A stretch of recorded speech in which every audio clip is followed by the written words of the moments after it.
il faut que tu prophétises encore sur un grand nombre de peuples, et de nations, et de langues, et de rois. Apocalypse 10, verset 11. Telle est la mission que nous avons accepté de remplir jusqu'à ce que la terre soit éclairée de la gloire de Dieu.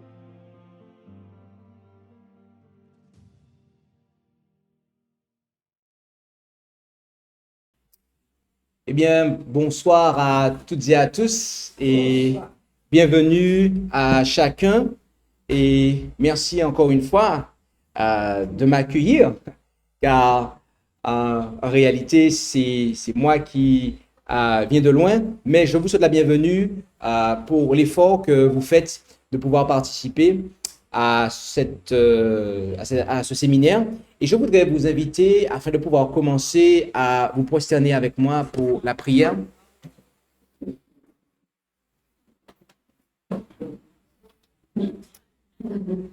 Et prions. Notre Dieu, notre Père céleste, nous voulons te remercier une fois de plus pour tes bienfaits envers nous. Et alors que nous allons commencer en ce soir à ouvrir ta parole, nous te demandons de présider à ce moment, que par ton Saint-Esprit, tu puisses diriger toutes choses et nous instruire. Merci pour ton pardon que tu nous accordes en Jésus. Merci pour ton amour et tes bienfaits. Merci pour le salut que nous avons en ton Fils. Et c'est en son nom que nous t'en prions. Amen. Amen.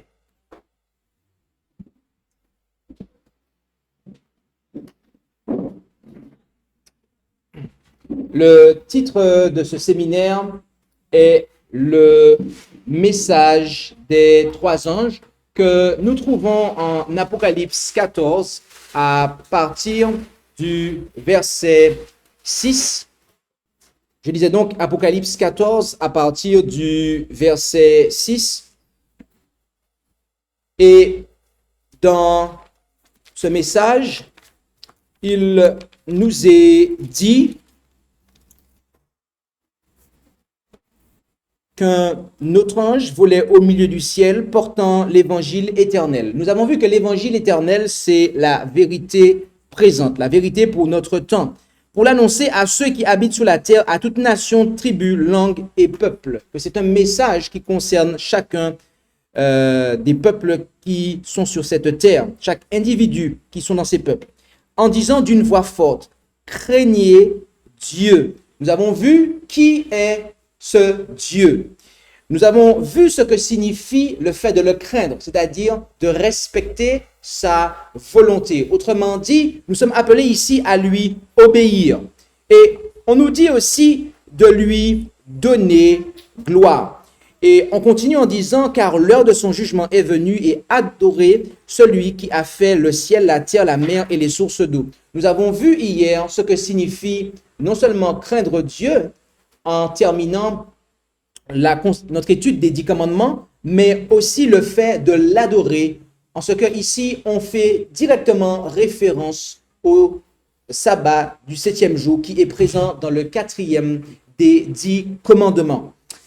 Et nous allons poursuivre, étant donné que nous avons vu ce que signifie de craindre Dieu et de l'adorer, nous allons prêtez attention d'une façon toute particulière à ce que signifie donner gloire à Dieu, car c'est ce que nous sommes aussi invités à faire.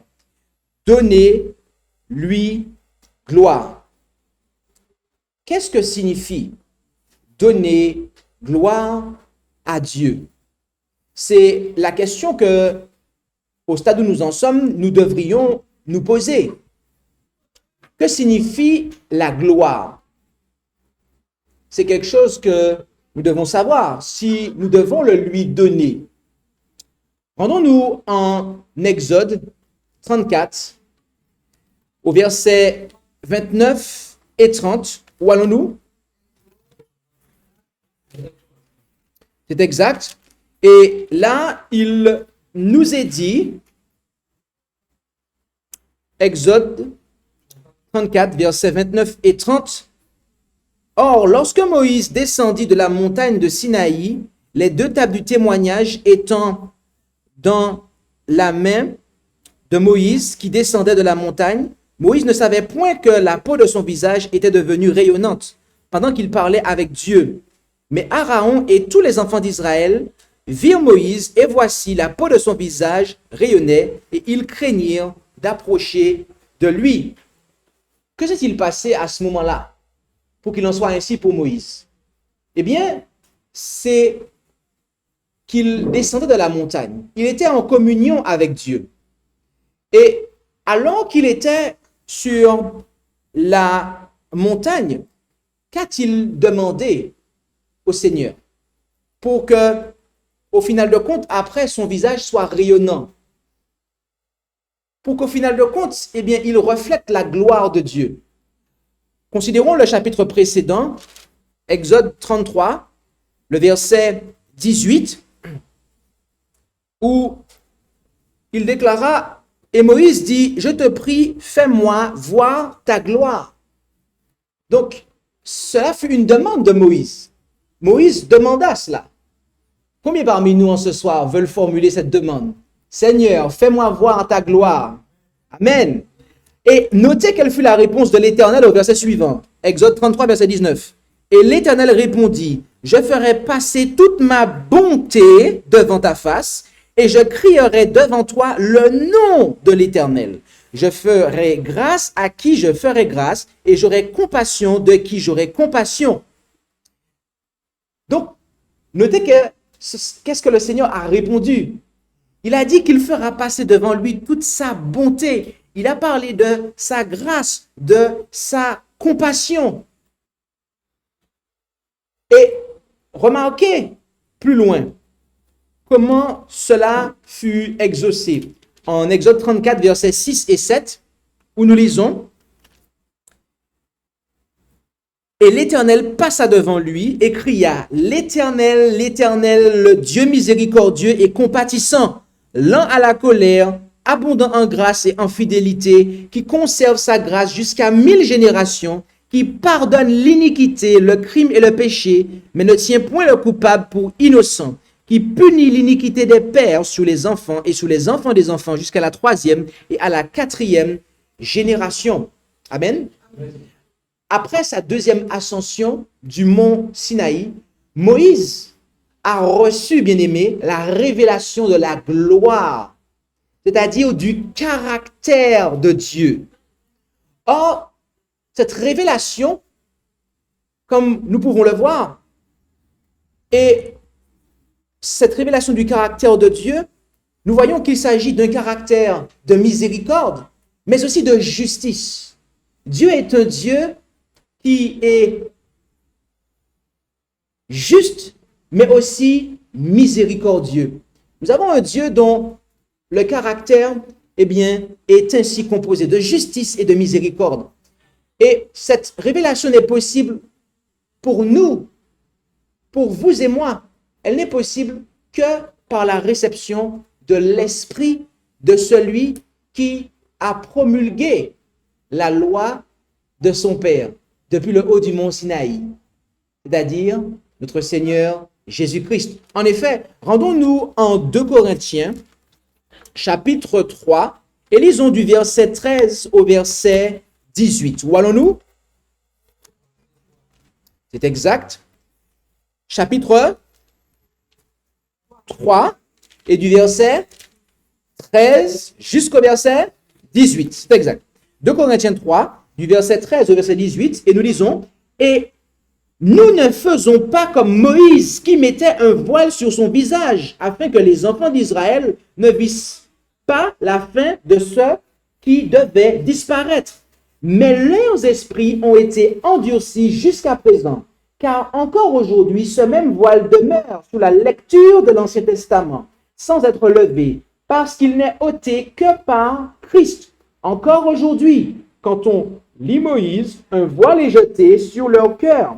Mais quand ils se convertiront au Seigneur, le voile sera ôté. Or, le Seigneur est l'Esprit, et où est l'Esprit du Seigneur, là est la liberté. Ainsi, nous tous qui, le visage découvert, contemplons comme dans un miroir la gloire du Seigneur, nous sommes transformés à son image de gloire en gloire comme par l'Esprit du Seigneur. Amen. Christ est lui-même l'image de Dieu, comme nous l'avons vu. Ainsi, donner gloire à Dieu de manière large, cela implique de laisser Jésus-Christ, par son esprit, imprimer en nous son image, c'est-à-dire son caractère. Et cette transformation est une œuvre progressive, car c'est au fur et à mesure que nous recevons et assimilons le caractère du Christ que nous refléterons un caractère toujours plus semblable au sien. Et voilà comment l'Esprit de Christ nous met en liberté et que nous pouvons comprendre les paroles qui sont en Jean chapitre 8, verset 36. Où allons-nous? C'est exact. Jean 8, verset 36. Où il est dit ici, si donc le Fils vous a franchi, vous serez véritablement libre. Amen. Eh bien, le message est terminé. Vous pouvez disposer. Non. Nous allons le considérer d'une façon pratique. Voyez-vous? Car nous avons des gens qui sont arrivés en cours de route. Et ils ont manqué cette partie-là. Mais nous avons un rattrapage. Nous avons un rattrapage. Rendons-nous ensemble, s'il vous plaît, en Exode. Exode, chapitre 40, et lisons à la fin, au verset 34, et en réalité, nous allons lire à partir du verset 33. Exode 40, à partir du verset 33, où il est dit, « Il dressa aussi le parvis tout autour de la demeure et de l'autel, et il mit la tapisserie à la porte du parvis. Ainsi, Moïse acheva l'ouvrage, et la nuée couvrit le tabernacle d'assignation, et la gloire de l'Éternel remplit la demeure, de sorte que Moïse ne put entrer dans le tabernacle d'assignation, car la nuée se tenait dessus, et la gloire de l'Éternel remplissait la demeure. » Nous voyons ici que la gloire de l'Éternel a rempli la demeure. De quelle demeure s'agissait-il? Du tabernacle d'assignation. Autrement dit, appelé sanctuaire. Et voyez-vous, cela fut la même chose lorsque ce fut le temple que a érigé Salomon. En effet, rendons-nous en 1 Roi, au chapitre 8, pour considérer cela ensemble. Où allons-nous? C'est exact. 1 Roi, chapitre 8, et nous pouvons lire ce qui suit. Lors de la dédicace du temple, nous voyons au verset 10 que « Or il arriva, comme les sacrificateurs sortaient du lieu saint, que la nuée remplit la maison de l'Éternel, et les sacrificateurs ne purent s'y tenir pour faire le service à cause de la nuée, car la gloire de l'Éternel remplissait la maison de l'Éternel. » Amen.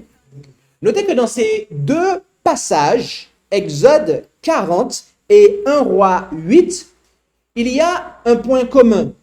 C'est que l'œuvre de construction du sanctuaire avait été achevée, premièrement, mais aussi comme Dieu l'avait commandé.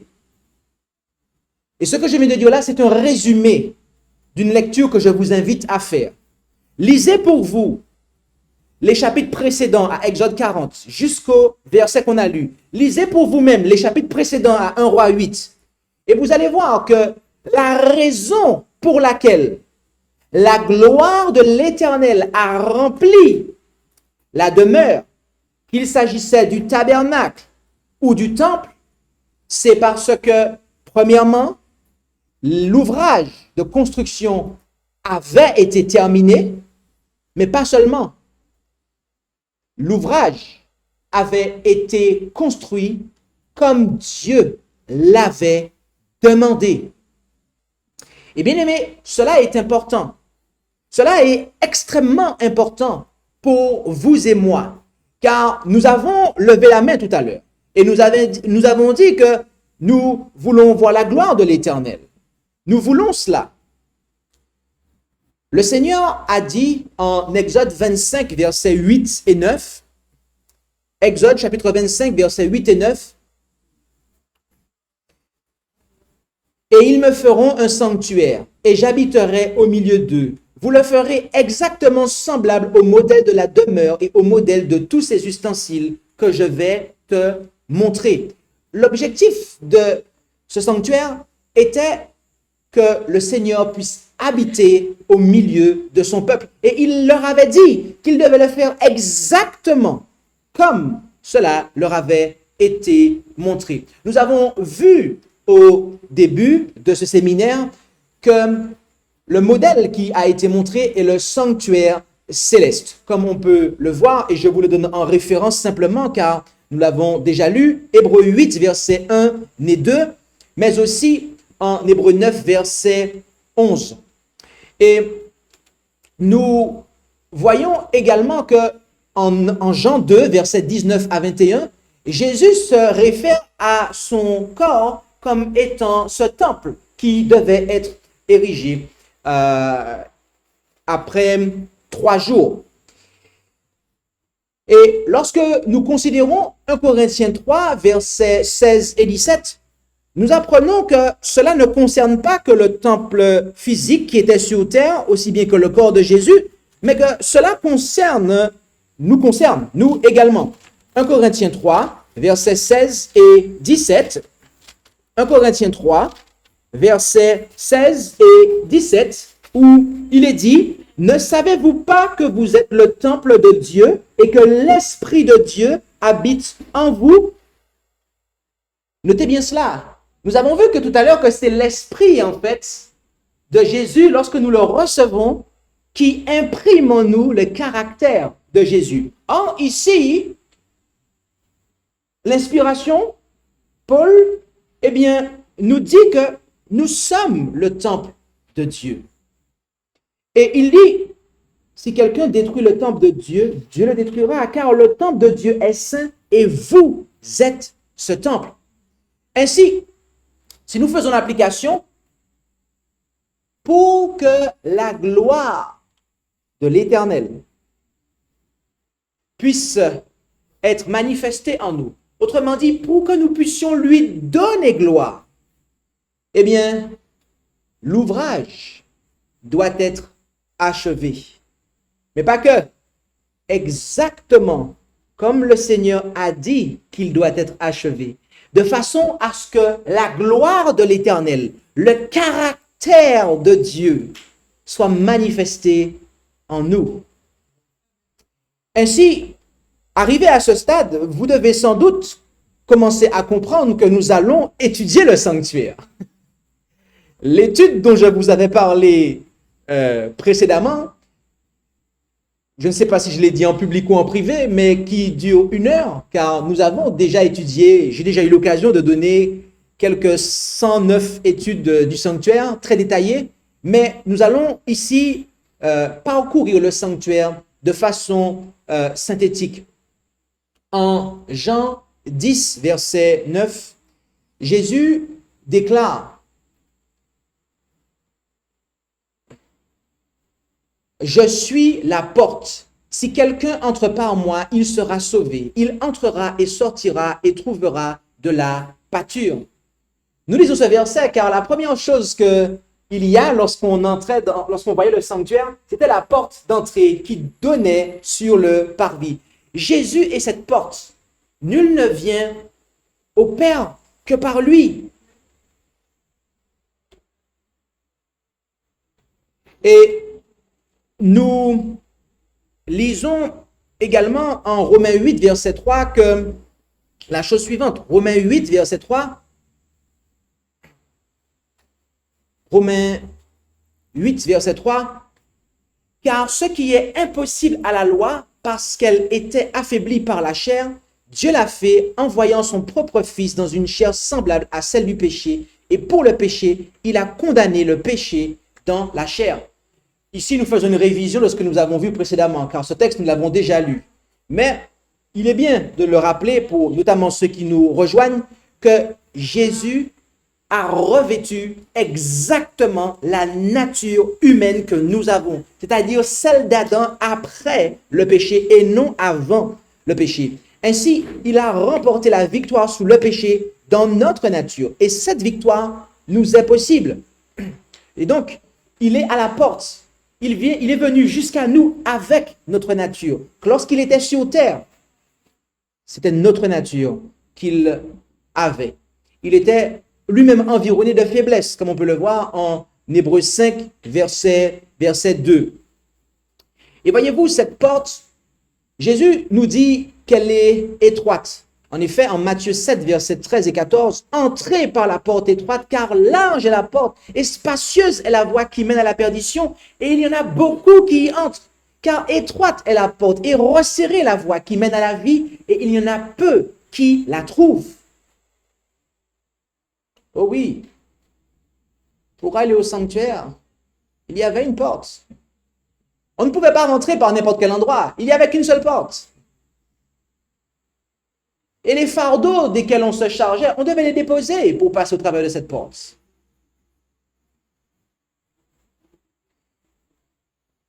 Puis, lorsque l'on continue après cette porte, eh bien, on voit l'autel des holocaustes. C'est le premier objet, le premier meuble qui apparaît.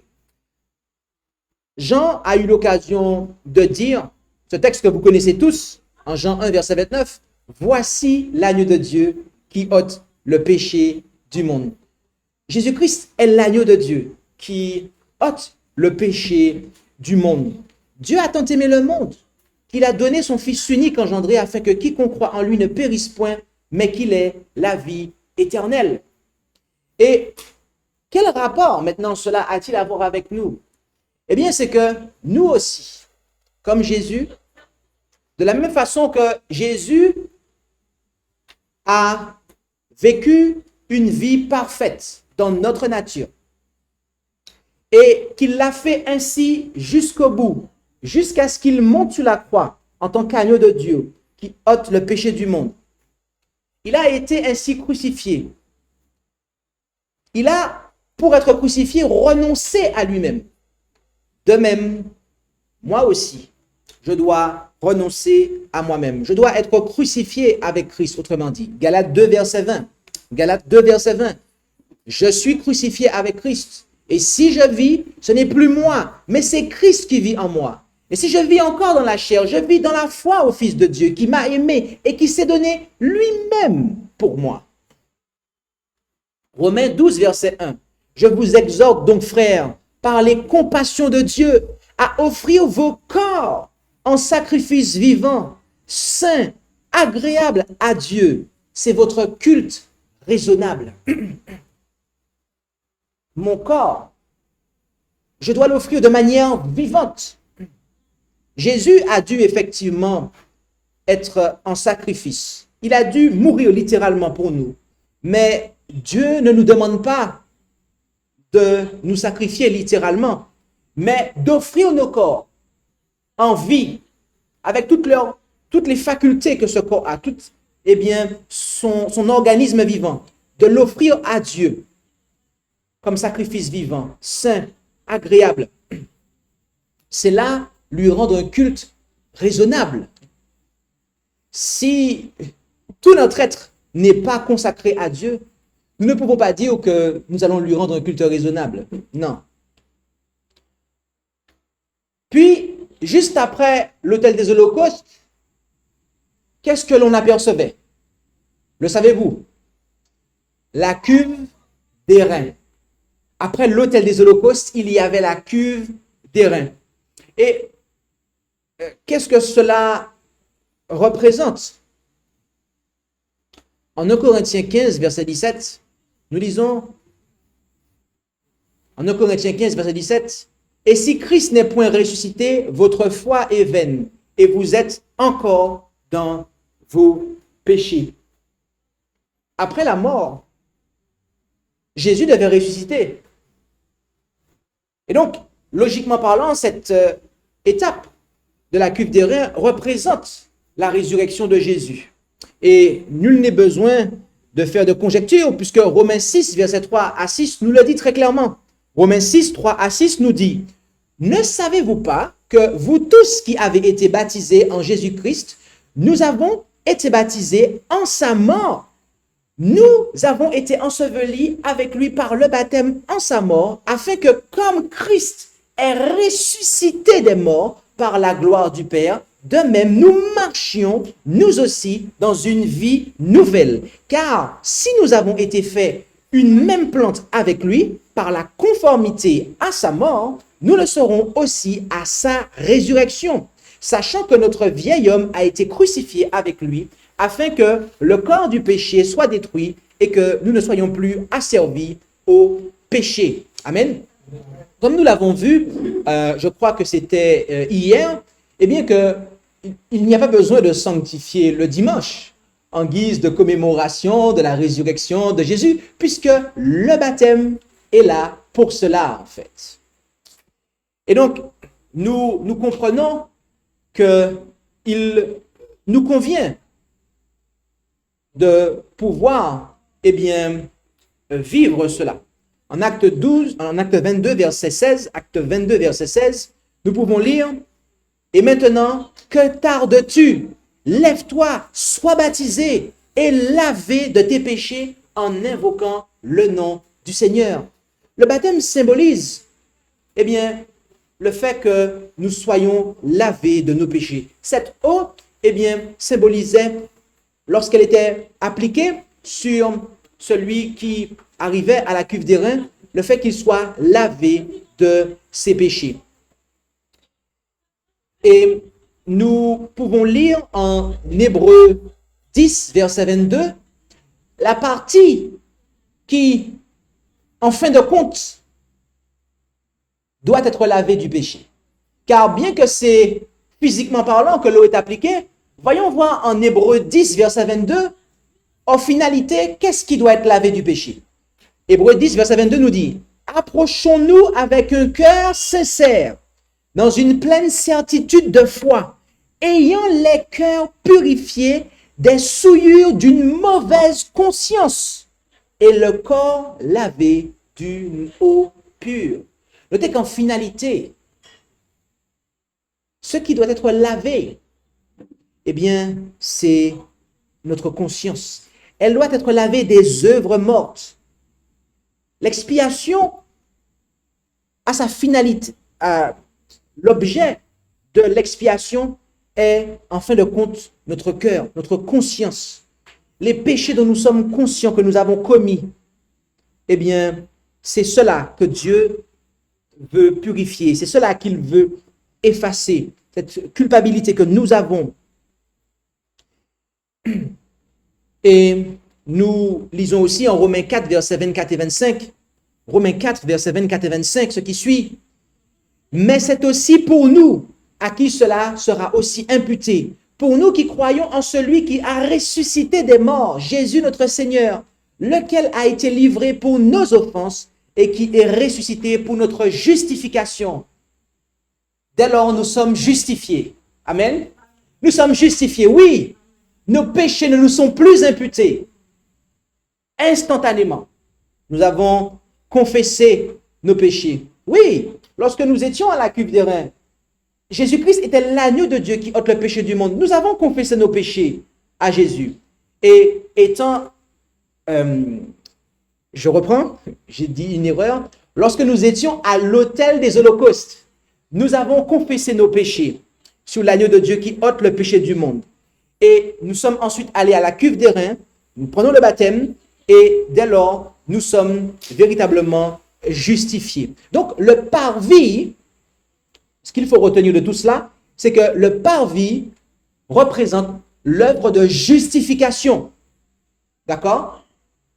L'œuvre qui a lieu dans le parvis représente la justification. Est-ce que c'est clair pour tout le monde? Ok. Maintenant, notez que lorsque nous sommes dans le parvis, eh bien, il y a une clôture. Oui, il y a la clôture. L'enclos du tabernacle, de quelle couleur était-il? Blanc. Ça veut dire que lorsque je suis dans le parvis, en fait, je suis couvert par la justice du Christ. Donc cela représente bien la justification, en fait. Je suis couvert. Je ne suis plus nu. Je suis revêtu. Amen. Dans le psaume 65, versets 4 et 5, nous lisons. Psaume 65, versets 4 et 5, nous lisons ce qui suit. Les iniquités avaient prévalu sur moi, mais toi, tu expieras nos transgressions. Heureux celui que tu as choisi et que tu feras habiter dans tes parvis. Nous serons rassasiés des biens de ta maison, de la sainteté de ton palais. Amen. Nous voyons ici que nos iniquités ne sont plus visibles puisque nous sommes couverts. Et aussi également, Ésaïe 61, verset 10 est encore plus clair, plus emphatique. Ésaïe 61, verset 10 nous dit ce qui suit. Ésaïe 61, verset 10 nous dit « Je me réjouirai en l'Éternel et mon âme s'égayera en mon Dieu, car il m'a revêtu des vêtements du salut et m'a couvert du manteau de la justice, comme un époux se pare d'un diadème et comme une épouse s'orne de ses joyaux. » Nous sommes couverts par la justice du Christ. Nous sommes justifiés. Nous sommes vêtus. Nous ne sommes plus nus. Puis, après l'autel, après la cuve, excusez-moi, d'airain, nous avons le voile. Nous avons le voile qui sépare le parvis du lieu saint.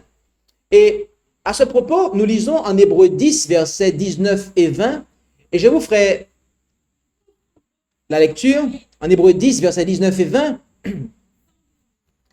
Hébreux 10, versets 19 et 20.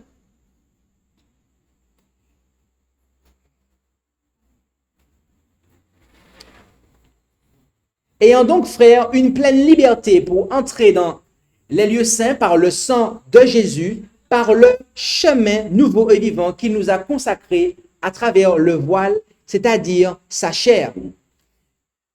J'ai lu ici dans la version Darby, il est bien précisé les lieux saints. Oui, les lieux saints ici. Donc, c'est-à-dire le sanctuaire. Et lorsque nous considérons également Matthieu 7, versets 13 à 14, notez comment le mot chemin est traduit ici. On l'a déjà lu tout à l'heure, mais il est question d'entrer par la porte étroite, car large est la porte et spacieuse est la voie. C'est le mot voie ici. D'accord? C'est le même terme en fait, en grec. Le mot chemin, le mot voie, c'est le même terme. D'accord? Et si on continue en Jean 14, verset 6, là aussi, le mot grec apparaît. Jésus dit, je suis le chemin, la vérité et la vie. Personne ne vient au Père que par moi. En fait, il y a trois voiles. Il y a le voile pour entrer, qui est la porte d'entrée. Le second voile qui sépare en fait. Alors, second voile, ça va dépendre comment on en parle. À certaines fois, le second voile est celui qui sépare le lieu saint du lieu très saint. Mais en tout, il y en a trois.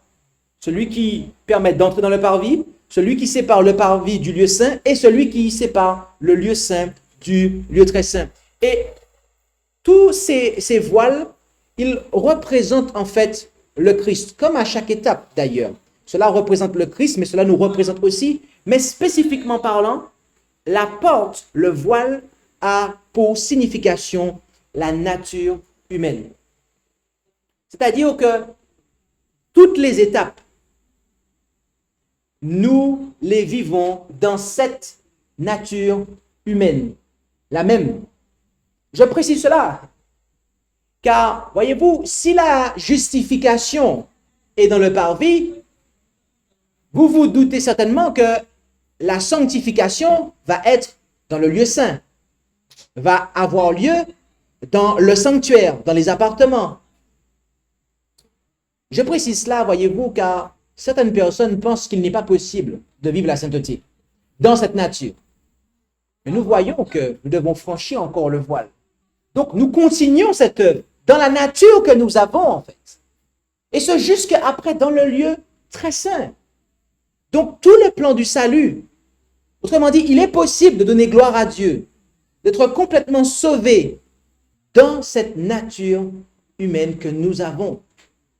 Ne laissez personne vous enseigner le contraire. Et j'insiste là-dessus parce que je sais déjà qu'il y en a qui enseignent le contraire.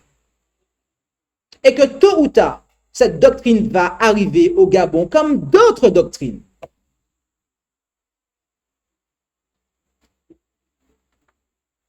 Et elle a déjà commencé en réalité. Elle a déjà commencé en réalité. Je vous ai mis en garde contre les enseignements vous disant qu'il n'est pas possible de vivre sans péché. Voilà une facette de cette doctrine. Mais il y en a qui vont plus loin. Il y en a qui vont plus loin. Faites attention, chers frères et sœurs, bien-aimés. Lorsque nous franchissons le voile, ce voile-là, nous arrivons dans le lieu saint. Qu'est-ce qui se passe? Qu'est-ce qui se passe? Qu'y a-t-il sur notre droite? Au nord. Oui, c'est au nord. Puisque le sanctuaire est disposé de telle sorte que lorsque nous allons au sanctuaire, nous tournons le dos au soleil. Oui, nous tournons le dos à l'est. Qu'est-ce que cela signifie? Eh bien, quand nous venons à Jésus, nous tournons le dos aux idoles, en fait, aux faux dieux. OK? Donc, nous sommes en direction de l'ouest. À droite, au nord, il y a la table des pains de proposition. En Matthieu 4, verset 4, il est dit, « Il est écrit, l'homme ne vivra pas de pain seulement, mais de toute parole qui sort de la bouche de Dieu. » Amen. La table des pains de proposition est le support pour, eh bien, ce qui représente la parole de Dieu, les pains qui représentent la parole de Dieu. Nous devons nous nourrir de cette parole. C'est le début de la sanctification. Il n'y a pas de sanctification possible sans la parole de Dieu. Sanctifie-les par ta vérité, ta parole est la vérité. Amen. Qui désire la sanctification? Bien-aimé, il n'y a pas de sanctification possible sans la parole de Dieu. Mais je précise, sans la parole de vérité. Ah oui, parce qu'il y en a qui voudraient vous vendre ou vous donner une sanctification, mais dans les mensonges. Non. Et voyez-vous, est-ce que vous savez combien de couronnements il y a à cette table des pains de proposition? Il y a 2 couronnements à cette table des pains de proposition. 2. Pourquoi 2 couronnements? Eh bien, un autre élément, c'est que cette table des pains de proposition, rappelez-vous, elle est située au nord, c'est-à-dire le septentrion. Dans la Bible, qu'est-ce qui est au nord, au septentrion? Le trône de Dieu. Le trône de Dieu, 2 couronnements, 2 piles de pain, c'est le trône de la divinité où est assis le Père et le Fils. Oui. Il n'y a pas de place pour un troisième. Non. La Trinité n'a pas sa place dans le sanctuaire. La Trinité n'a pas sa place dans le plan du salut, mes amis. Non. Pas de sanctification avec la Trinité. Non, non, non. Le Père et le Fils. Le Père donne ses enseignements à son Fils. Son Fils nous les apporte. Et de ce fait, il est la parole de Dieu. Voilà le plan de la révélation. En Jean 6, versets 48 à 51, nous lisons. Je suis le pain de vie. Vos pères ont mangé la manne dans le désert et ils sont morts. C'est ici le pain qui est descendu du ciel, afin que celui qui en mange ne meure point. Je suis le pain vivant qui est descendu du ciel. Si quelqu'un mange de ce pain, il vivra éternellement. Et le pain que je donnerai, c'est ma chair. Je la donne pour la vie du monde. Le Seigneur Jésus a quitté le trône de la divinité pour venir jusqu'à nous, pour nous apporter ses enseignements de sa propre bouche, pour que nous puissions nous nourrir ainsi de la parole du Dieu vivant.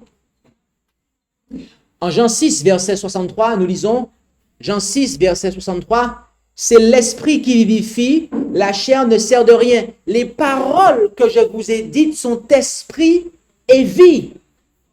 Nous avons vu que la gloire de Dieu, le caractère de Dieu est imprimé en nous par l'esprit. Donc nous comprenons que, eh bien, nous avons besoin de la parole, cette parole, pour que, bien que l'esprit de Dieu puisse travailler en nous, imprimer en nous ce caractère et que cette gloire soit manifestée. D'ailleurs, il y a quelque chose que il me faut vous dire, mais que de toute façon, je vous dirai tout à l'heure. Mais c'est que jusqu'ici, dans le parvis et dans le lieu saint, nous sommes dans des services quotidiens. C'est-à-dire des services qui se répètent quotidiennement, en fait. L'autel des holocaustes, la cuve des reins, la table des pains de proposition. Quotidiennement, il y avait les sacrificateurs qui entraient et sortaient et passaient et officiaient. Cela signifie que ces choses doivent être mon expérience quotidienne, en fait. Je dois quotidiennement renoncer à moi-même, mourir à moi-même. Je dois quotidiennement, eh bien, recevoir le baptême d'esprit, en fait. OK? Certains diront, oui, mais la symbolique n'est pas logique.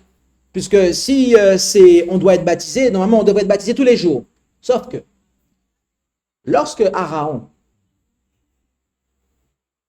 était installé dans sa fonction, c'était Moïse qui le nettoyait avec l'eau de la cuve d'airain. C'est Moïse qui l'a fait. Mais après cette cérémonie, eh bien, c'était Aaron et les sacrificateurs qui devaient eux-mêmes appliquer l'eau sur eux.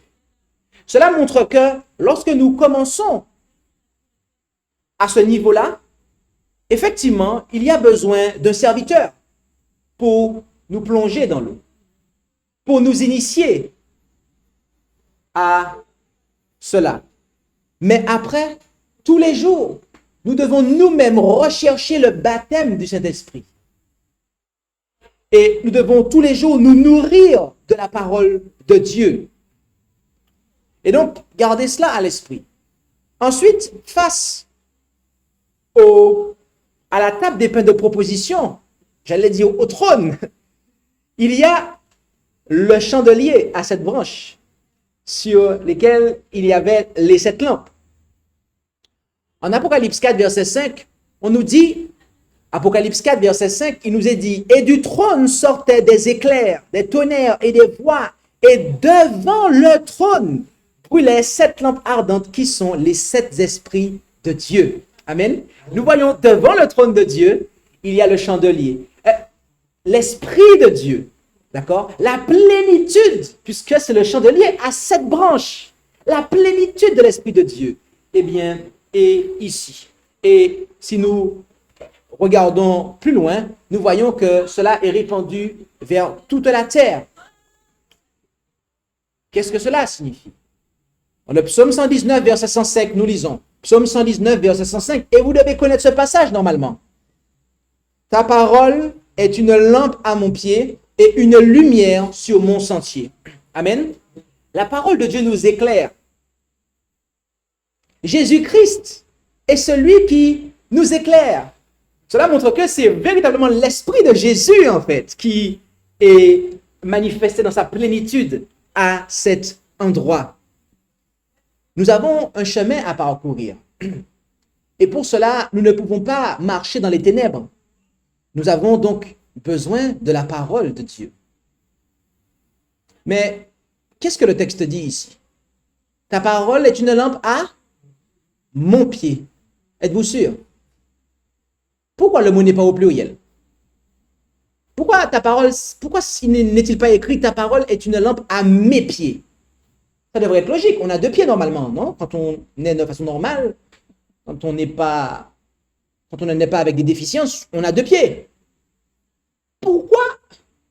Dans l'hébreu, et comme dans la version que je vous ai lue, le mot pied est au singulier. Dites-moi, comment marchons-nous en fait?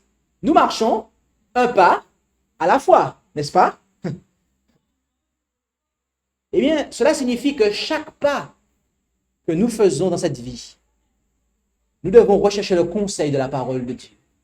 Oh oui, nous ne devons pas faire un seul pas ici-bas dans cette vie sans l'éclairage de la parole de Dieu. Parce que ce qui se passe, c'est que si nous faisons un pas sans l'éclairage de la parole de Dieu, nous allons trébucher, nous allons tomber. Vous comprenez? Et je veux croire que nul d'entre nous ne veut trébucher et tomber dans son cheminement chrétien. C'est pour cela que, véritablement, au quotidien, nous devons être éclairés par la parole. En Jean 8, verset 12, il est dit, Jésus parla encore, Jean 8, verset 12, au peuple et dit, Jean 8, verset 12, « Je suis la lumière du monde. Celui qui me suit ne marchera point dans les ténèbres, mais il aura la lumière de la vie. » Jésus est la lumière, comme nous l'avons vu tout à l'heure. C'est lui qui nous éclaire par son Saint-Esprit. Il est la lumière du monde. Et il l'a promis qu'il ne nous laissera point dans les ténèbres. Peut-être que tu ne comprends pas ce qui se passe dans ta vie en ce moment. Peut-être qu'il y a une espèce de nuage au-dessus de ta vie en ce moment. Toi qui écoutes ce message en cet instant. La bonne nouvelle, c'est que Jésus-Christ est ta lumière. Et il ne veut pas te laisser dans les ténèbres. Alors veux-tu le suivre? Veux-tu suivre sa parole? Veux-tu la lire, l'étudier de façon à ne plus être dans les ténèbres? Telle est la question à laquelle tu dois répondre pour que cette promesse puisse s'accomplir dans ta vie, mon ami. Jean 12, verset 46. Jean 12, verset 46. Jésus déclare ici, Jean 12, verset 46, « Je suis venu dans le monde, moi qui suis la lumière du monde, afin que quiconque croit en moi ne demeure point dans les ténèbres. » Amen. Cela est donc confirmé. Si tu crois en Jésus, si tu crois dans ce qu'il a dit, il t'a dit, il nous a tous dit, mais à toi notamment, eh bien, tu ne marcheras point dans les ténèbres. Cela est une promesse. Éphésiens 5, verset 6 à 8. Éphésiens 5, verset 6 à 8 nous dit ce qui suit. Que personne ne vous séduise par de vains discours, car c'est à cause de ces choses que la colère de Dieu vient sur les enfants rebelles. N'ayez donc point de part avec eux, car vous étiez autrefois ténèbres, mais à présent, vous êtes lumière dans le Seigneur. Marchez comme des enfants de lumière. Donc, ce n'est pas que Jésus. Moi aussi, maintenant que je crois en Jésus et que je suis Jésus, eh bien, je porte cette lumière. Mais je dois faire attention. Je dois faire attention au quotidien que, à un moment de mon cheminement, je ne me mette pas à fréquenter des personnes qui sont dans les ténèbres. Non pas que je dois m'exclure de la société. Au contraire, je dois aller pour les éclairer. Mais je ne dois pas avoir de part avec eux. Je ne dois pas m'associer avec eux. Que ce soit en entreprise, que ce soit en mariage. Oh, mes amis, c'est bien souvent ici que beaucoup font naufrage. C'est bien souvent ici que beaucoup font naufrage. J'espère qu'il n'en sera pas le cas pour aucun d'entre nous. Philippiens 2, versets 14 et 15. Philippiens 2, 14 et 15. Faites toutes choses sans murmure et sans dispute, afin que vous soyez sans reproche, sans tache, enfants de Dieu, irrépréhensibles au milieu d'une génération dépravée et perverse, au sein de laquelle vous brillez comme des flambeaux dans le monde, y apportant la parole de vie. Oui, nous sommes maintenant des flambeaux, des porte-lumière. Des porte-lumière. Jésus a eu l'occasion de dire aussi, vous êtes la lumière du monde. Donc nous portons la lumière. Nous sommes à un juste titre, effectivement, le chandelier qui porte la lumière. Et c'est pour cela que nous devons garder constamment Jésus avec nous, afin de porter cette lumière. Ne jamais croire que nous sommes à nous seuls cette lumière, et que si nous nous coupons de Jésus, nous pouvons continuer à diffuser la lumière. C'est ce qu'a cru Lucifer. Oui. Que signifie Lucifer? Porteur de lumière. Mais il s'est coupé de la source. Et qu'est-ce qu'il porte à présent? Qu'est-ce qu'il distille? Les ténèbres. Ne jamais se couper de Jésus. On est dépendant. Jésus au début, Jésus au milieu, Jésus à la fin. Puis, en face, après avoir été sur la droite, au nord, après avoir vu au sud, il y a en face l'autel. L'autel des parfums. L'autel des parfums sur lequel, eh bien, les parfums s'élevaient au quotidien. En Éphésiens 5, versets 1 à 2, nous lisons, Éphésiens 5, versets 1 à 2, « Soyez donc les imitateurs de Dieu, comme des enfants bien-aimés, et marchez dans la charité, comme le Christ qui nous a aimés, et s'est offert lui-même à Dieu pour nous, en oblation et en victime d'agréable odeur. » La vie de Jésus, eh bien, est d'une agréable odeur pour Dieu. Après son sacrifice, il s'est présenté devant son Père et son Père a agréé le parfum de la vie qu'il a menée. Ainsi, Christ est ce parfum, cette agréable odeur. Et il intercède pour nous. Hébreux 7, verset 25 nous dit, c'est pourquoi, Hébreux 7, 25, aussi, Hébreux 7, 25, il peut sauver parfaitement ceux qui s'approchent de Dieu par lui, étant toujours vivant pour intercéder en leur faveur.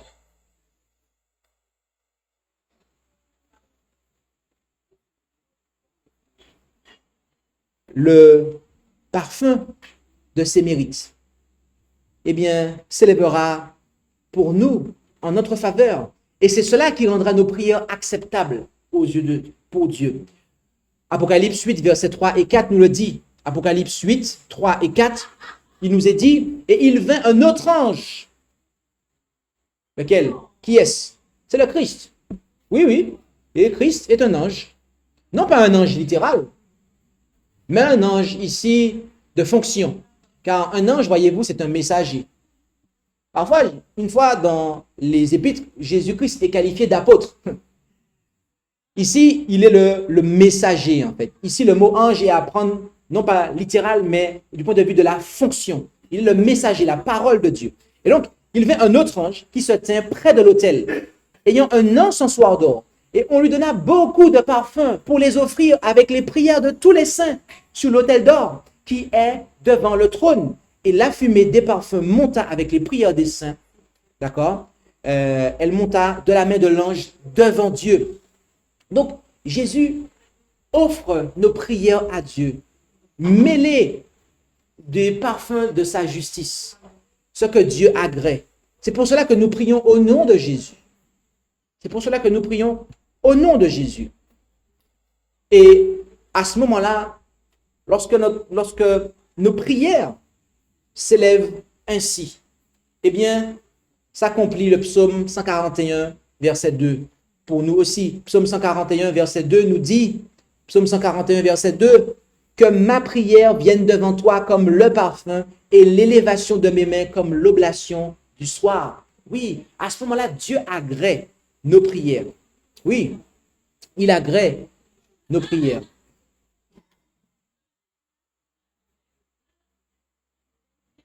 Parce que quotidiennement, nous sommes en conformité de la porte jusqu'au chandelier. C'est pour cela. Parce que s'il y a un problème de manière antérieure, dans l'une des étapes précédentes, vous comprendrez que Dieu ne pourra pas agréer la prière.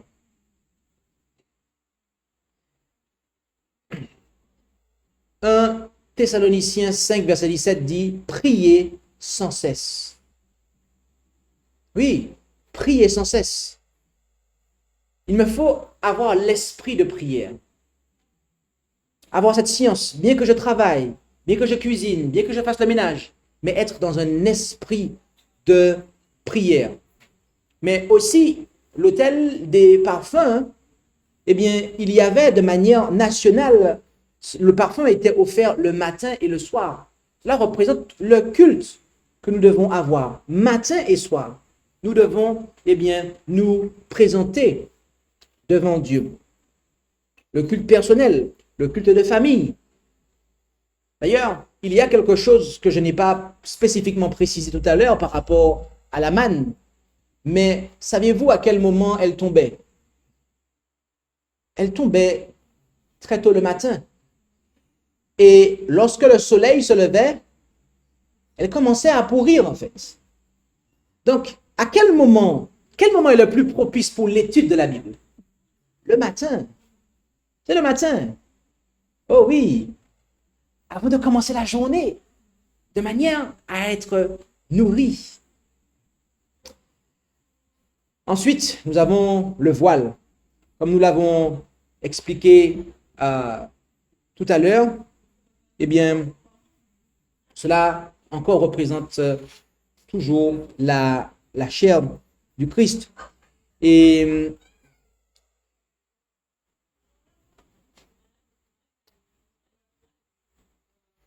en Apocalypse 3, verset 8, il est dit « Je connais tes œuvres, voici, j'ai ouvert une porte devant toi, et personne ne peut la fermer, parce que tu as eu peu de force, que tu as gardé ma parole, et que tu n'as point renié mon nom. » C'est la porte du lieu très saint, est ouverte maintenant pour nous. Elle est maintenant ouverte. Et dans ce lieu très saint, il y a l'arche de l'alliance, contenant et laquelle a été construite pour notamment contenir spécifiquement les tables de l'alliance. D'ailleurs, cette arche s'appelle arche de l'alliance parce que les tables contiennent les paroles de l'alliance. Donc, les paroles de l'alliance sont inscrites sur les tables qui deviennent les tables de l'alliance puisqu'elles portent ces paroles. L'arche aussi, comme elle porte les tables, elle est l'arche de l'alliance sur laquelle il y a le propitiatoire et les chérubins. Et en Apocalypse 11, versets 15 à 17, Apocalypse 11, versets 15 à 17, on nous dit notamment que le temple de Dieu s'ouvrit dans le ciel et l'arche de son alliance parut dans son temple. Ça, c'est un passage que nous avons déjà eu l'occasion de lire. Et Exode 25, versets 21 à 22, « Et tu poseras le propitiatoire en haut sur l'arche, et tu mettras dans l'arche le témoignage que je te donnerai, et je me rencontrerai là avec toi. Et je te dirai de dessus le propitiatoire d'entre les deux chérubins qui seront sur l'arche du témoignage, tout ce que je te commanderai pour les enfants d'Israël. » Donc, c'était vraiment là, en fait, la présence de Dieu dans le lieu très saint.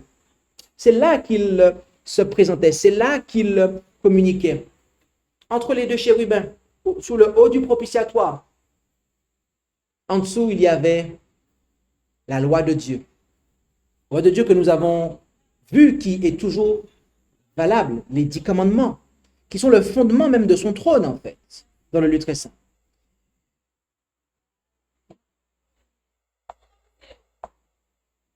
Et lorsque nous entrons, je le précise, dans le lieu très saint, nous avons là le service annuel.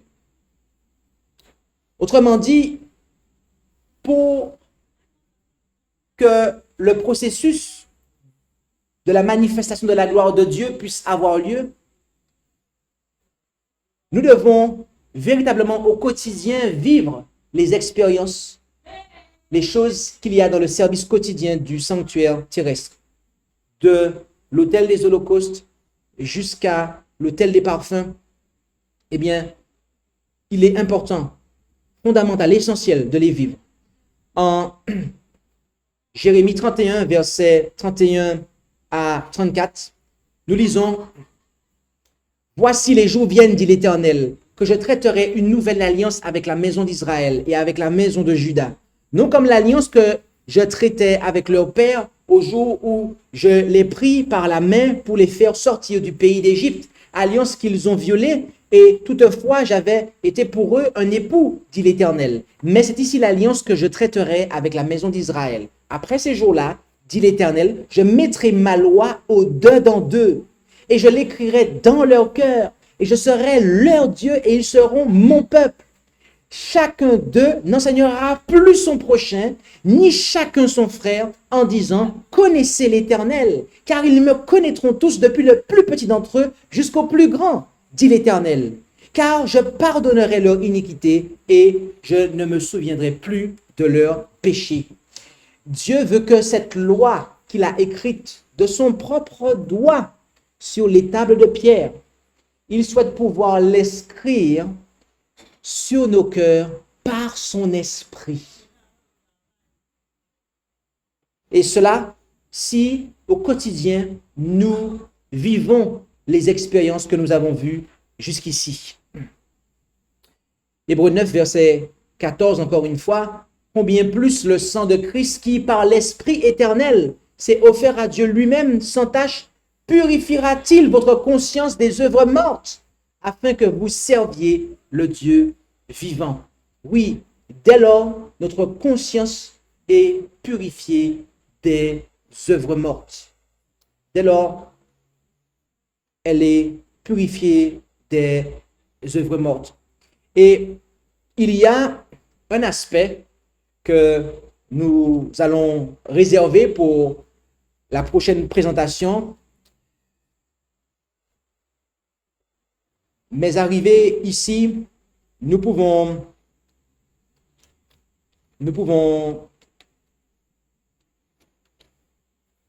passer à la verge d'Aaron, car il y avait la loi, le pot de manne que nous allons garder pour tout à l'heure, et la verge d'Aaron.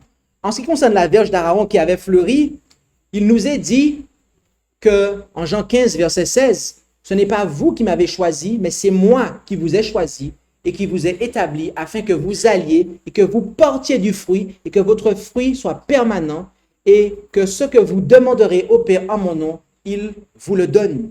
Oui, le Seigneur veut que nous portions du fruit, un fruit qui soit permanent, comme cette verge d'Aaron qui avait fleuri et que cela était conservé dans le témoignage. Oui, là, ici, nous voyons que nous sommes arrivés au bout du processus de sanctification et que nous sommes véritablement scellés. Notre sanctification est stabilisée, elle est complète. Nous avons la rédemption éternelle dont il est parlé en Hébreux 9, verset 12. Et bien entendu, nous ne devons rien faire pour contrister le Saint-Esprit. Éphésiens 4, verset 30, ne contristez point le Saint-Esprit de Dieu par lequel vous avez été scellés pour le jour de la rédemption.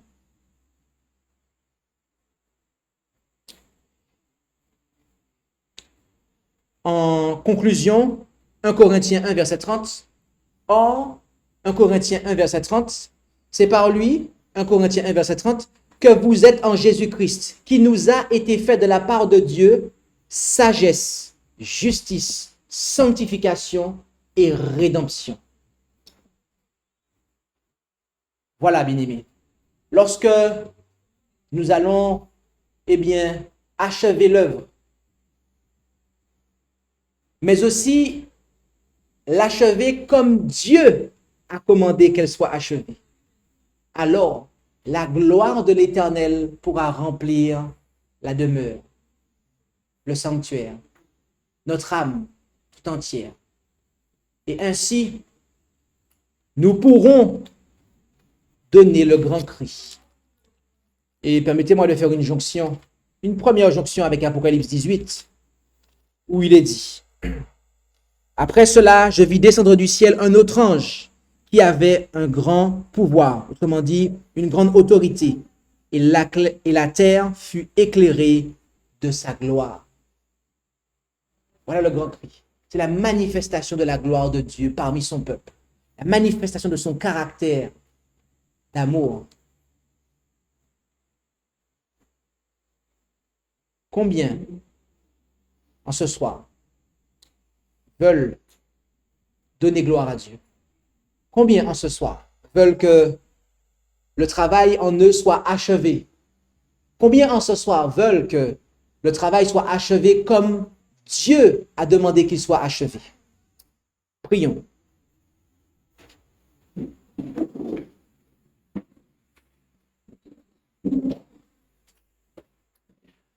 Notre Dieu, notre Père céleste, merci pour ce moment que nous avons passé, où tu nous as montré les différentes étapes que nous devons suivre pour que ta gloire soit manifestée en nous, c'est-à-dire ton caractère, de sorte qu'il soit manifesté en nous et que nous puissions te glorifier. Père céleste, nous nous rendons compte du chemin à parcourir, mais nous savons que Jésus-Christ sera avec nous du début à la fin et que nous devons suivre ses instructions. Alors, aide-nous à pouvoir renoncer à nous-mêmes, à pouvoir être lavés de nos péchés, à pouvoir nous nourrir de ta parole tous les jours, à pouvoir être conduit par Christ et éclairé par lui afin de pouvoir en éclairer d'autres et à être fidèle dans la prière. Ainsi, tu pourras inscrire ta loi dans nos cœurs et nous pourrons porter du fruit jusque dans la vie éternelle. Alors, que ton nom soit béni et exalté dès maintenant et à jamais. Nous t'en prions au nom de Jésus. Amen.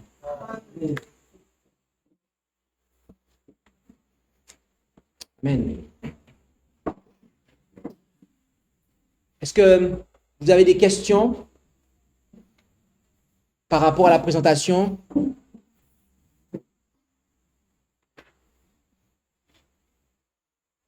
N'hésitez pas, car nous avons une deuxième présentation, toujours sur le fait de donner gloire à Dieu, mais qui sera sur un autre aspect.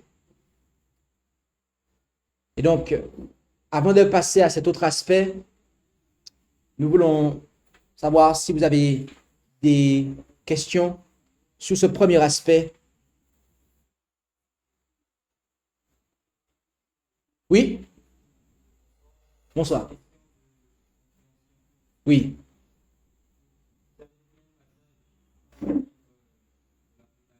Uh-huh.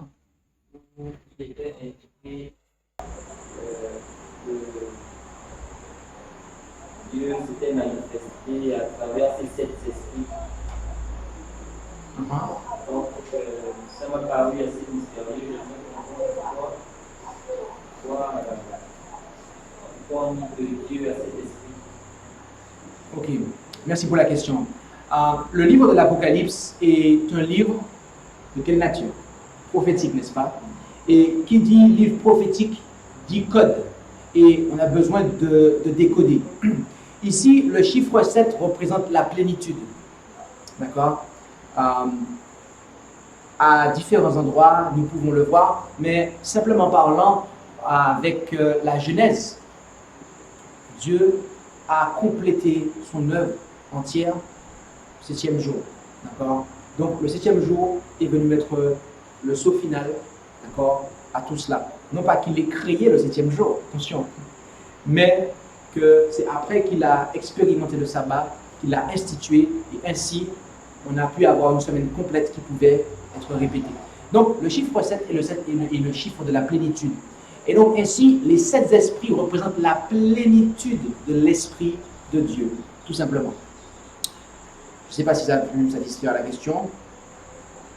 Oui. Ok, gloire à Dieu. N'hésitez pas si vous avez des questions en rapport avec la présentation, en rapport avec un texte qui a été pris ou une déclaration qui a été faite.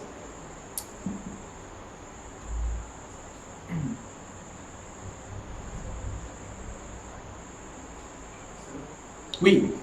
Il y a une partie qui a fait tu dois parler des saints qui intercèdent avec Christ. Pardon? Les saints qui intercèdent avec le Christ pour lui.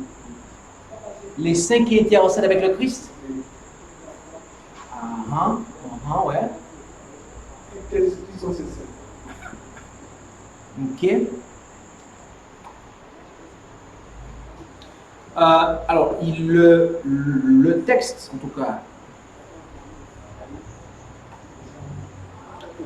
je n'ai pas pris de texte qui était au pluriel. Il y a le mot intercéder qui apparaît une seule fois dans mes notes, et c'était Hébreux 7, verset 25. J'ai dit, c'est pourquoi aussi il peut sauver parfaitement tous ceux qui s'approchent de Dieu par lui, étant toujours vivants pour intercéder en leur faveur. Dans mes notes, il n'y a que ça. Donc, les saints n'intercèdent pas, qu'on soit clair. Notre seul intercesseur, c'est Jésus. D'accord? L'ange, l'Apocalypse 8, n'est pas un ange créé, une créature. C'est un ange de fonction symbolique qui est le Christ. Donc, c'est véritablement Jésus qui est notre intercesseur. Donc, il n'y a pas de place ici pour des morts qui intercéderaient pour nous. Il n'y a pas de place ici pour une quelconque Marie qui n'est rien d'autre qu'une servante qui a fait ce qu'elle a accepté de faire comme œuvre. Mais notre seul intercesseur ici, c'est le Christ Jésus lui-même. Bon? Ok. Est-ce qu'il y a des questions par rapport à la présentation? Autrement, ah oui? La gloire de Dieu dans le sujet de gloire à Dieu. L'aspect, c'est pas peut-être que c'est ça dans la deuxième phase. L'aspect de la gloire est clairement élucidé, clarifié, ce que c'est la gloire de Dieu, ce qui parle de son caractère. Il y a aussi une partie où le texte qui sont sortis d'Exode, un roi, il est question également, en fait, non du caractère, mais d'une manifestation physique par la nuée, n'est-ce pas? Donc, est-ce que cette manifestation physique en question est une autre forme de la gloire de Dieu, en dehors de cet écart du caractère? Lorsqu'on est rempli de l'Esprit de Dieu, cela se reflète sur le visage, en fait. Donc, lorsque le peuple de Dieu aura l'œuvre du salut, de sanctification, eh bien, qui sera active et également et surtout achevée, eh bien, il rayonnera, en fait. On sera rayonnant, en fait. Cela se verra sur le visage, en fait. Donc, c'est la réponse que je peux apporter. Sur le cas d'Étienne, qui a été lapidé, ce n'est pas cette forme-là qu'on voyait dans son visage. C'est à cela à quoi je faisais allusion et tu as donné un exemple concret. C'est cela, en fait. D'accord? On le voit Acte 6, verset 15. Tous ceux qui siégeaient au Sanhédrin avaient les regards fixés sur Étienne. Ils virent que son visage était comme celui d'un ange. Oui. Alors qu'il va être jugé. Lorsqu'il va être après exécuté, on voit en fait que il transcende en fait ce qui lui arrive. En fait. C'est pour ça que Dieu nous invite à lui donner gloire. En fait. Il y a le texte de Jérémie, j'en viens là, particulièrement le verset 34. C'est pas un texte que à échanger avec quelques personnes qui parlent de Dieu. C'est un texte qui pose souvent en conclusion pour souvent lorsque les gens interprètent cela. Bon, parce qu'ici, il y a question que celui-ci n'enseignera plus son prochain. Et souvent, lorsqu'on va pour l'évangélisation, ce sont des textes que nous sommes déjà. Moi, j'ai reçu la parole, donc on a peut-être d'être enseigné parce que la Bible déclare qu'on ne doit pas enseigner les uns. Merci, c'est une bonne question.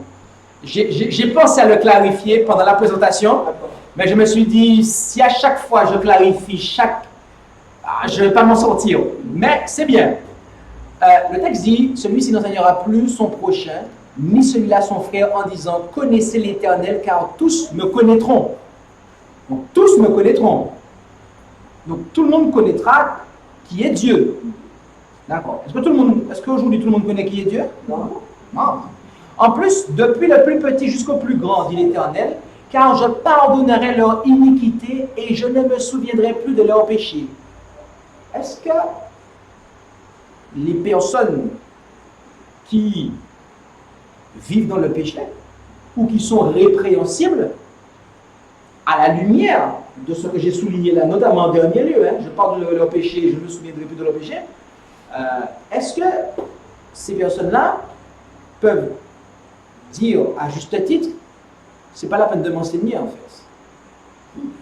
Les prophètes servent à quoi en fait? À quoi servent les prophètes? Vous savez?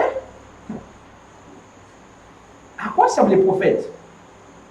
Eh bien, un prophète, il nous est dit en Lamentation 2, verset 14, Lamentation 2, verset 14, et ce que je m'apprête à dire là, mais je ne vais pas le développer parce que, quoique, on verra, mais Lamentation 2, verset 14, nous lisons la chose suivante. Tes prophètes ont eu pour toi des visions vaines et fausses. Ils n'ont pas mis à nu ton iniquité afin de détourner de toi la captivité. Ils t'ont donné des oracles mensongers et trompeurs. Donc, un serviteur de Dieu, notamment un prophète, il a pour charge, en fait, d'aller vers les gens et de les instruire, notamment de leur dire, en fait, qu'ils sont sur une pente glissante, qu'ils sont sur un chemin qui les mène à la perdition, en fait. On a, en fait, si on voit que quelqu'un est sous le point, il fait quelque chose qui n'est pas bien, on doit le lui dire, en fait. Et vous savez quoi? Bien souvent, ce n'est pas ce qui a lieu, en fait. Et on se rend coupable de la perte des gens, en fait. Il y a des gens qui se revendiquent être prophètes. Peut-être que c'est le cas au Gabon. Peut-être qu'au Gabon, c'est votre cas, que vous avez des personnes qui se revendiquent être prophètes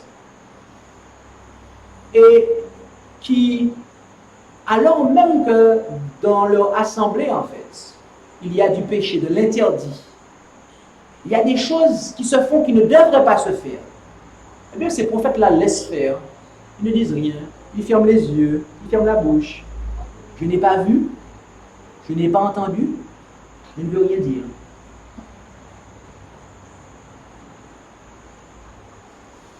Mais après, lorsque c'est pour défendre des théories erronées qu'on idolâtre, là, on veut ouvrir sa bouche pour dénoncer des ministères comme étant des faux ministères.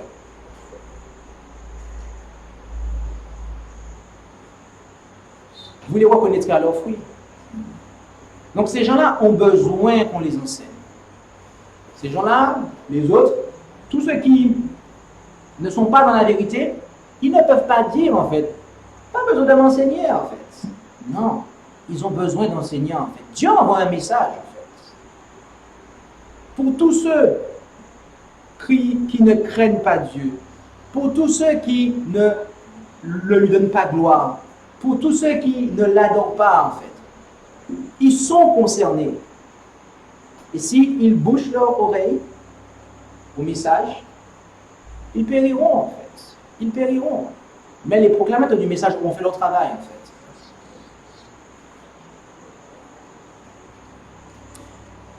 Je ne sais pas si ça a pu aider. Ok. Y a-t-il d'autres questions? Ok. Eh bien, on va clôturer ici et avoir une autre présentation dans quelques instants.